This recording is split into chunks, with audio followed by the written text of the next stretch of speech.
Good morning, welcome and welcome back to my channel. আমি দীপিকা নিয়ে চলে এসেছি আরো একটা দারুণ ভিডিও। আর এই সামার সিজনে আশা করছি তোমরা অনেক ভালো আছো। Stay healthy, be positive. So sorry, তোমাদের কাছে অনেকগুলো দিন আমি ভিডিও দিতে পারিনি। আশা করছি এবার থেকে চ্যানেলে কন্টিনিউ ভিডিও আসবে।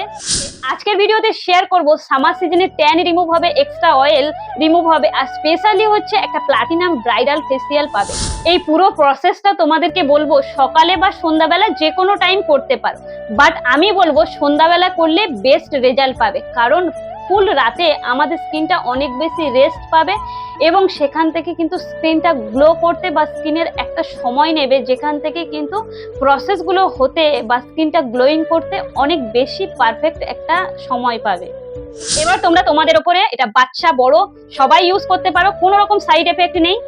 আর একটা জিনিস বলবো, পার্টিকুলার কোনো ইনগ্রিডিয়েন্টসে যদি অ্যালার্জি থাকে তাহলে ফার্স্ট প্যাচ টেস্ট করিয়ে নেবে। আর হ্যাঁ, চ্যানেলটিকে যদি ফার্স্ট টাইম দেখে থাকো, আমাকে যদি ফার্স্ট টাইম দেখে থাকো, অবশ্যই চ্যানেলটিকে সাবস্ক্রাইব করে নিও। এখানে সমস্ত কামাল করা home remedy, skin care, hair care, health care এবং লাইফস্টাইল ব্লগ দেখতে পাবে।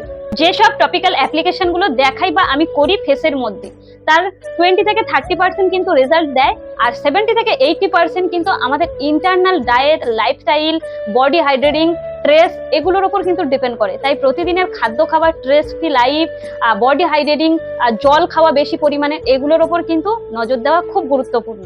স্ট্রেস একদম নেবে না, আর ভুলভাল প্রোডাক্ট আমাদের স্কিনে বা বডির জন্য একদম ভালো নয়, যেগুলো একদম ইউজ করবে না। আমরা যে সমস্ত টপিক্যাল জিনিসগুলো ইউজ করছি সেগুলো দারুণ এবং দ্রুত রেজাল্ট দেবে। আই হোপ তোমরা বুঝতে পেরেছো। So let's start. আজকের প্রসেসগুলো স্টার্ট করি তাহলে। স্টেপ নাম্বার 1, ফার্স্ট আমাদের কিন্তু ফেস ওয়াশ করে ক্লিন করে নিতে হবে ফুল ফেস এবং গলা।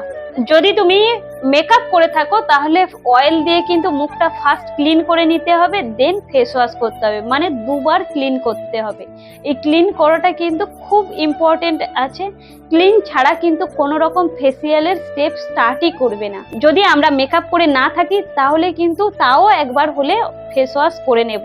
যদি ফেস ওয়াশ করতে না চাও তাহলে আরো একটা সহজ টিপস হচ্ছে, অল্প একটুখানি বেসন নেবে, তার মধ্যে অল্প গোলাপ জল বা নর্মাল ওয়াটার নিয়ে ওটা ভালো করে মুখে মাসাজ করবে 2 থেকে 3 মিনিট, দেন কিন্তু মুখটা ধুয়ে ফেলবে। এই গরমের দিনে কিন্তু দারুণ কাজ করে। স্টেপ নাম্বার 2, সেকেন্ড স্টেপে কাঁচা দুধ কিন্তু খুব ইম্পর্টেন্ট আছে।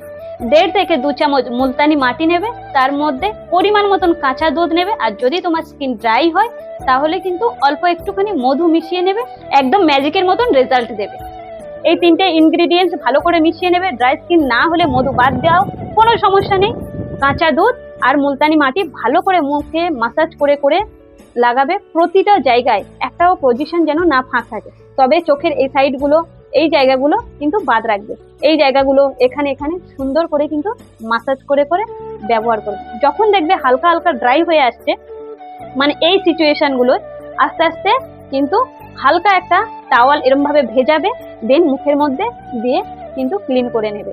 একটা গামলার মধ্যে জল নেবে, সেখানে টাওয়াল বা রুমাল ভিজিয়ে ভিজিয়ে কিন্তু মুখটা মাসাজ করে করে যদি রিমুভ করে, দেখবে কিন্তু ভেতরের যে ময়লাগুলো আছে সেটা কিন্তু বেরিয়ে আসবে। স্টেপ নাম্বার 3, এখানটা ভীষণ একটা ইন্টারেস্টিং পার্ট হচ্ছে 3 নম্বর স্টেপটা। বাজার থেকে পাকা পেঁপে নিয়ে আসবে, তার ম্যাক্সিমামটা খেয়ে নেবে, 2 থেকে 3 চামচ রাখবে, যেটার মধ্যে 1 চামচ মধু নেবে আর হাফ চামচ গুঁড়ো হলুদ নেবে। 3টাকে একসঙ্গে ভালো করে মিক্স করবে, দেন কিন্তু সমস্ত জায়গার মুখে ইউজ করবে। এখানে কিন্তু চোখের এই পজিশনগুলো কিন্তু বাদ দেওয়ার কোনো দরকার নেই। গলায় কিন্তু অবশ্যই করে দেবে, গলায় দিতে একদম ভুলবে না। চোখের সমস্ত জায়গায় ঠিক এইভাবে মাসাজ করে করে, হালকা হাতে মাসাজ করে করে কিন্তু এটা ইউজ করতে হবে। খুব সুন্দর করে ধীরে ধীরে কিন্তু মাসাজ করবে। এই পার্টে মাসাজ করাটা কিন্তু ভেরি ইম্পর্টেন্ট। এটা 5 থেকে 7 মিনিট ধরে হালকা হাতে সার্কুলার মোশনে কিন্তু হালকা হালকা করে মাসাজ করব, তবে কিন্তু বেস্ট রেজাল্টটা পাবো। ফেসিয়ালের সময় সবচেয়ে কিন্তু ইম্পর্টেন্ট একটা পার্ট হলো মাসাজ করা। মাসাজটা কিন্তু ভালো করলে ফেসিয়ালের গ্লোটা কিন্তু খুব ভালো দেয়, আমাদের ব্লাড সার্কুলেশনটা খুব ভালো হয়, স্কিন থেকে গ্লোয়িং রেজাল্টটা কিন্তু আমরা খুব সুন্দরভাবে পেতে পারি।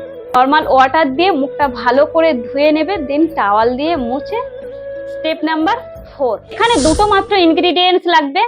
এক হলো টক দই, ঠান্ডা ঠান্ডা একদম ফ্রিজ থেকে বার করবে, মন শরীর ফেস সব কিন্তু। দেন সেখান থেকে 2 চামচ টক দই নেবে আর 1 চামচ গুঁড়ো করা ওটস নেবে, দুটোকে একসঙ্গে মিক্স করবে এবং মুখের মধ্যে একদম লেয়ার করে একটা লাগিয়ে দেবে, প্রলেপ লাগাই যেরকম একদম সুন্দর করে আরাম করে লাগিয়ে দেবে। দেন 5 থেকে 7 মিনিট কিন্তু রেখে দেবে। এখানে কোনো রকম কিন্তু মাসাজের দরকার নেই, সুন্দর করে লেয়ার করে জাস্ট লাগিয়ে দেবে। 5 থেকে 10 মিনিট ছেড়ে দেবে, হালকা হালকা যখন ড্রাই হয়ে আসবে তখন ধুয়ে নেবে। দেন মুখটাকে দেখতে পাবে, ইউজ করার পরে হ্যাঁ বুঝতে পারবে ঘরে বসে এরকম দারুণ সুন্দর স্কিন পাওয়া যায়। Step number 5, rose water. সবচেয়ে ভালো কিন্তু আমাদের টোনার হিসাবে কাজ করে অল টাইপ স্কিনের জন্য। যেহেতু আমরা 3-4টে স্টেপ কমপ্লিট করেছি, যেখানে মাসাজ ছিল, আমাদের অনেক রকমের ফেস প্যাক ছিল, তাই স্কিনটা কিন্তু অনেক বেশি রেস্ট দেওয়া দরকার এই স্টেপে। ভালো করে স্প্রে করে নেবে ফুল ফেসে রোজ ওয়াটারটা। অল টাইপ স্কিনের জন্য কিন্তু রোজ ওয়াটার একদম পারফেক্ট। Step number 6, moisturiser. এটা কিন্তু স্কিপ করলে হবে না। সামার সিজন বলে অনেক সময় আমরা ভাবি আমার তো মুখ ঘেমে যাবে ময়েশ্চারাইজার ইউজ করলে, একদমই না। তোমরা যেটাতে কমফোর্টেবল সেই ময়েশ্চারাইজার ইউজ করবে, ডেলি বেসিস যেটা ইউজ করো সামারে সেটা ইউজ করবে। যদি খুব অয়েলি মনে হয় সামার রিলেটেড কিছু ময়েশ্চারাইজার সেটা ইউজ করবে। দেন কিন্তু লিপ বাম লাগাতে একদম ভুলবে না, লিপ বাম লাগিয়ে ঘুমিয়ে যাবে। পরের দিন দেখবে আশ্চর্যজনক ভাবে স্কিনটা কি দারুণ চেঞ্জ হয়ে গেছে, জাস্ট ওয়াও লাগবে, আমি এটুকু ড্যাম শিওর বলতে পারি। প্রসেসগুলো ফলো করে ইউজ করো, অবশ্যই কমেন্ট করে জানাবে। সো আজকের ভিডিওটা এই পর্যন্ত। ভিডিওটা ভালো লাগলে please do like, share and subscribe. নিজেরা ইউজ করবে, দেন কমেন্ট করে জানাবে কেমন রেজাল্ট পেলে।